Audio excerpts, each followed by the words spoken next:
معاشی صورتحال کا شکار ہو گئے. ہمارے جو لیبر ڈویژن ہوتی تھی, جیسے KMC کی لیبر ڈویژن ہوتی تھی, مختلف ڈپارٹمنٹ میں ہوتی تھی, اب وہ صورتحال ایسی ہو گئی کہ لوگ اصل میں پیپلز پارٹی نے تنگ کرنا شروع کر دیا ڈپارٹمنٹ ٹاؤن کے اندر, KMC کے اندر. اب لوگ لازمی اپنے بچوں کا پیٹ پالنا ہے, نوکری کرنا ہے, پروموشن لینا ہے, انکریمنٹ لینا ہے, تو لوگ بیچارے پیپلز پارٹی میں جا رہے ہیں, وہ پریشر دے کے جا رہے ہیں, یا ان کی جابیں ایسی کر دے رہے ہیں, یا ان کو ایسا ٹرانسفر کر دے رہے ہیں, یا ان کو مطلب پوسٹنگ نہیں دے رہے ہیں, یا پروموشن نہیں دے رہے ہیں, لوگ مجبوری میں جا رہے ہیں. میری لوگوں سے یہ کہہ لیں کہ MKM کے کارکنان اپنا الو سیدھا کر رہے ہیں, عوام گئی جائیں. دیکھیں عوام کو چاہیے, دیکھیں نا, میں کہتا ہوں کہ اگر MKM آپ کو اچھی نہیں لگ رہی ہے, کوئی بات نہیں لگ رہی نا, آپ گھر بیٹھے کسی پارٹی میں, آپ نے یار 25 سال 30 سال MKM کو دے دیے, تو آپ کیوں جا رہے ہیں؟ دیکھیں پیپلز پارٹی کبھی آپ کو اردو بولنے والے کو سپورٹ نہیں کرے گی.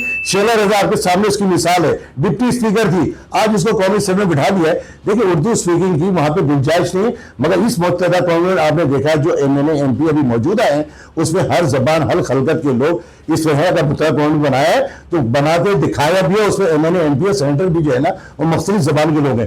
ہم چاہتے ہیں کہ کراچی میں تمام اکائیوں کو جوڑیں. جو ماضی میں سندھوں کے ساتھ, بلوچوں کے ساتھ, پختونوں کے ساتھ لڑایا گیا, تو ہمیں نقصان ہوا ہے, MKM کو نقصان ہوا اور پاکستان کو بھی نقصان ہوا ہے. اچھا, آخری 2-3 سوال رہ گئے, اور ان میں ایک سوال اہم ہے جو کہ آفاق احمد سے ریلیٹڈ ہے. انہوں نے سفید کپڑا خریدنے کا اپنے کارکنان کو کہا ہے.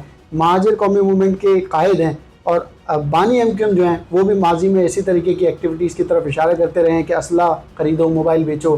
آفاق احمد بھی یہی کہہ رہے ہیں. آپ لوگ بھی اس وقت بانی MKM کا حصہ تھے جب وہ یہ باتیں کیا کرتے تھے, تو آپ لوگ کیا سمجھتے ہیں, کیا میسج دیا جا رہا ہے؟ سفید کپڑا کیوں خریدیں لوگ؟ آپ کو یاد ہوگا جو خان صاحب نے تحریک شروع کی تھی, دھرنا شروع کیا تھا, اس میں طاہر القادری صاحب ہوتے تھے, اس وقت بھی وہ کفن سب کو بنا رہے تھے. آج پوچھے کہ طاہر القادری صاحب کہاں جا کے انجوائمنٹ کر رہے ہیں نا. یہ تو ساری چیزیں باتیں ہیں, یہ سارے کچھ نہیں ہونا بھائی. یہ کفن افن یہ کیوں احساس محرومی لوگوں میں پیدا کر رہے ہو؟ آؤ یار شہر کے لیے کام کریں, مل کے کھڈے, پہلے ہمیں ایک متحد تو ہو نا. یہ کفن افن کیا ضرورت ہے؟ کیا ہم ساری زندگی کفن ہی پہنتے رہیں گے؟ ابھی کفن دوسرے کو بنانا, ہم نے کام کرنا ہے. اگر متحد ہو جائیں گے تو پھر قائد کون بنے گا؟ آفاق احمد بنیں گے, خالد مقبول صدیقی یا کوئی بھی ستار بنیں گے, کون جو ٹیلنٹ ہوگا, جس کو عوام پسند کرے گی, جس کو کارکن ووٹ دے گا, وہی کنوینر بنے گا, وہی چیئرمین ہوگا. جو چیئرمین ابھی ہے خالد مقبول بھائی, اس کو سب کا اعتماد ہے, ایک ایک کارکن کا اعتماد ہے, ایک ایک ذمہ دار کا اعتماد ہے. اور جو نہیں کر رہے ہیں وہ, اگر وہ سوچتے ہیں, اصل میں یہاں ہر آدمی چاہتا ہے کہ میں لیڈر بنوں, وہ بھائی کارکن کی حیثیت سے بھی کام کرو. آدمی کارکن بھی تو کام کر رہے ہیں نا یار, تو اب کارکن کی حیثیت سے کام کرو, کیا ہو جائے گا اس کے اندر؟ اچھا, ایسی بھی اطلاعات سامنے آ رہی ہیں کہ خالد مقبول صدیقی صاحب نے خود بھی اپنے ایک انٹرویو میں کہا کہ مجھے پتہ نہیں تھا کہ مصطفیٰ کمال کو جو ہے وہ وزیر بنایا جا رہا ہے. تو ایسا کیسے ہو سکتا ہے کہ ایک پارٹی کا لیڈر, ایک پارٹی کا کنوینر, اسی کو معلوم نہ ہو کہ کنوینر بنایا جا رہا ہے, وزیر بنایا جا رہا ہے؟ اس پاکستان میں سب کچھ ہو سکتا ہے. میں اس کی ایک مثال دیتا ہوں. گورنر سندھ کی مثال سے جوڑیں گے آپ اس مثال کو؟ نہیں, گورنر سندھ تو چلے MKM کے پلیٹ فارم سے ہی آئے, سب کی سپورٹ تھی, غالب بھائی کی سب کی سپورٹ تھی. مگر ابھی اپنا سما کے چینل پہ میں دیکھ رہا ندیم ملک میں وہ بیٹھے ہوئے تھے, سابق وزیر داخلہ, وفاقی وزیر داخلہ, وہ ان سے پوچھا محسن نقوی کا, تو انہوں نے بربلا تھا محسن نقوی تو ہمارا آدمی نہیں ہے.